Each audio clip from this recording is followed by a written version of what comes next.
Breaking news on Barry Charles. Yes, Donald Trump's administration is about to execute an order to make the house prices and the cost of living disappear forever and into the future.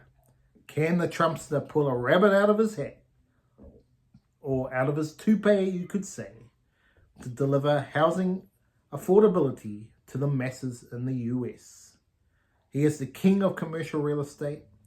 And in today's video, we're going to look at, can he actually do it? We're going to look at two positive aspects and two negative aspects of this executive order in terms of housing affordability to the lower income earners. So let's get into it in this bombshell episode. Let's get to it. Number one, breaking news. Site in the world, Barry Charles news. Let's get to it. How are you going today, guys and gals? I hope you're having a great day out there. Yes, the news just keeps on coming for Trump, as tariffs have been the big talking point, but now housing availability is coming into question. Can he save America from themselves? The Trumpster thinks he can do it. Well, let's have a look if he will be the Robin Hood of this generation. And I think if you want to be the Robin Hood, you should like and subscribe to the channel. Smash the like button so we can use our bow and arrow and shoot for Cupid every day of the week. Yes, we are looking for the top subscribers. All jokes aside, let's get to it. The breaking news out there, the housing inventory, yes, is at an all-time low in the US, and continuous high prices of housing. Let's look now at what the Trumpster is trying to do about this to try and save us from doom and gloom. Yeah, so the executive order has come in identifying and to eliminate unnecessary regulations that increase construction costs. So the number one thing here, guys and gals, is Trump is trying to reduce regulatory barriers here. So by streamlining permitting processes and reducing bureaucratic hurdles, developers and building homes more efficiently at a lower cost to you, the consumer, potentially increasing the supply of affordable houses around the world. But will this actually happen? Will it actually help the low-income, middle-class people? In simple cases, potentially no, because the owners of the banks don't treat the lower income people like they do the richer class people, the higher class. So that's the question mark. And then the mortgage loans are going to be not at great rates when you're looking 95%, 90%, 85% of your whole income. And people not even pretty much set up to fail because they can't even afford to pay these high mortgage loans with their current jobs. That's the problem you have out there. The same with credit card debt. So issues around all that, and then it can lead to a mortgagee sale, which is what you want for America. Number two, in a positive, expansion of housing supply. So how does the Trumpster think he's going to do this? By promoting policies that encourage the development of affordable housing. The order aims to address supply demands imbalance in the housing market, and increased supply can lead to more options for low and middle income families in the housing market.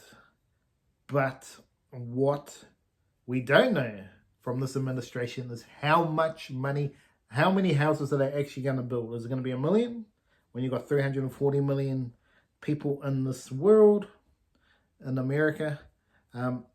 It's not enough, absolutely. And you just continue to have the low income people lose out.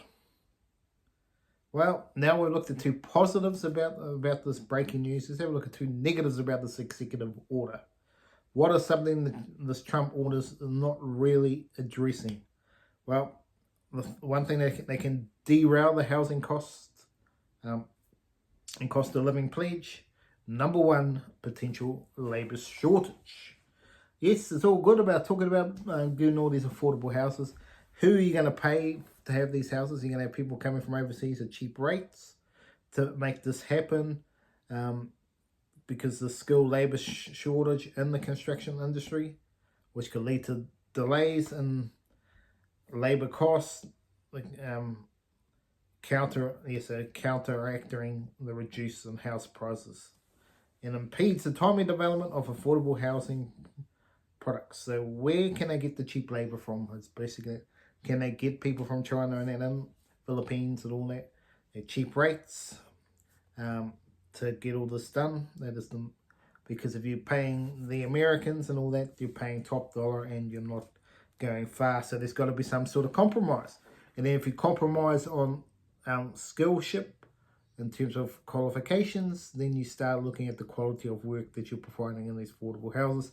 And then you're going to look at the quality of wood, and you're going to be the crappier wood, the lower infill concrete installation. All that's all built and not as good a quality house that someone's going to move into. That is the big questions around that going forward, if that is indeed going to happen. Number 2 on the negative list here is the impact of trade policies and the material costs. So the imposition of tariffs at the moment on imported construction materials such as lumber and steel could increase building costs. Higher material expenses may be passed on to the consumer. It's not maybe, it will happen, making homes less affordable despite the regulatory reform. So basically the tariffs are basically ruining corporate America's profits, and the lower class are missing out because this is going to continue to divert itself, and the cost of affordable houses is going to go up and up and up. But some of the lower class people will be celebrating that corporate America are actually losing a bit of money at the moment, but they won't last for long. How do I see the scheme working overall for you guys at home? Let's just be fair income. What can they actually do to actually make a big difference? You can start at 5%. So 5%, about 17 million people get housing. And how long does it take? 5 years. Do it quickly. That's how you do it. Rock and roll. Do about, how many? About 4 houses. 4 million houses a year. Something like that.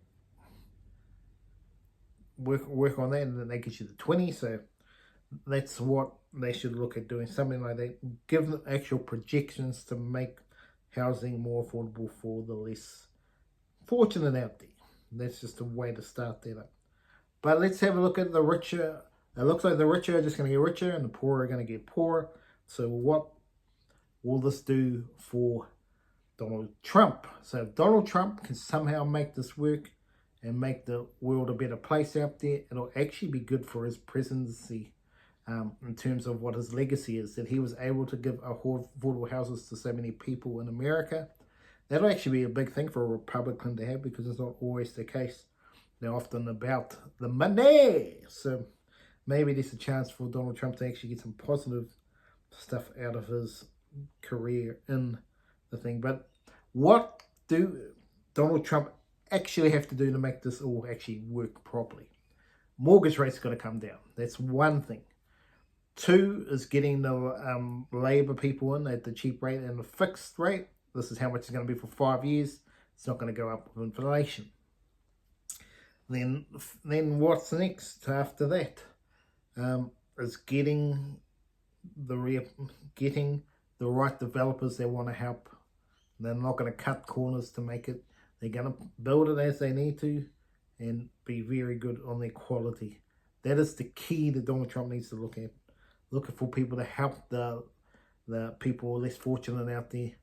But sometimes, this is why I caveat giving to low income people. People that generally work hard, do what they're supposed to try and make a living. If it's minimum wage over there, they are making a role in society. Don't give it to people that are sitting on their home, on their bum, doing nothing, doing jack, using the greed of the government subsidies in there, give it to people that actually do work and do something for society. That's where they need to focus on. Don't focus on those others. That's in a whole different other story. The homeless and all that. It's in a whole different type of story. They need to work on that as well in America. But anyway, that is breaking news here at Barry Charles about Donald Trump's administration's executive order for housing and the cost of living crisis. We'll see if this actually works out, and we will report it back to you right here on Barry Charles News.